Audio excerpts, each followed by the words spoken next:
Comme plus d'un étudiant sur 10 à Bruxelles, Aloïse finance ses études en conjuguant les aides du CPAS et les revenus de job étudiant.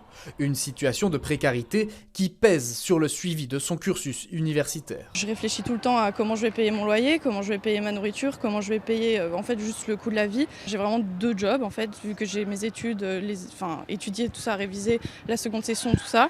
Et en plus de travailler à côté l'été et les soirs, ça fait vraiment des journées très longues Les situations comme celle d'Aloïse sont de plus en plus nombreuses en Fédération Wallonie-Bruxelles. Durant l'année académique 2010-2011, un étudiant sur 20 bénéficiait d'un revenu d'intégration sociale. 11 ans plus tard, cette situation concerne presque un étudiant sur 10. Et la tendance est encore plus marquée pour les étudiants bruxellois.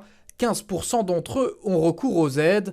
C'est plus du double en une décennie. Ces chiffres indiquent une montée de la précarité, mais en même temps, une analyse plus fine des données montre que, en fait, on permet de plus en plus à des jeunes précaires de faire des études. Autre constat, en région bruxelloise, un étudiant pouvant prétendre à une aide du CPAS sera traité différemment d'une commune à l'autre. Un jeune qui a à peu près les mêmes caractéristiques ne sera pas aidé de la même manière suivant le CPS dont il dépend.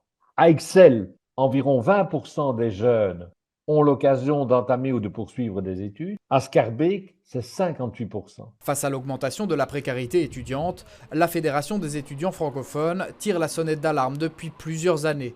Aujourd'hui, elle appelle la ministre de l'Enseignement supérieur à réagir. On l'appelle à prendre des dispositions là-dessus et à venir consulter les étudiants pour remarquer la réalité du terrain. Parce que la réalité du terrain, c'est que les étudiants souffrent. Selon l'économiste auteur de cette nouvelle enquête sur la précarité étudiante, s'intéresser davantage au parcours des jeunes permettrait de mieux valoriser leurs compétences.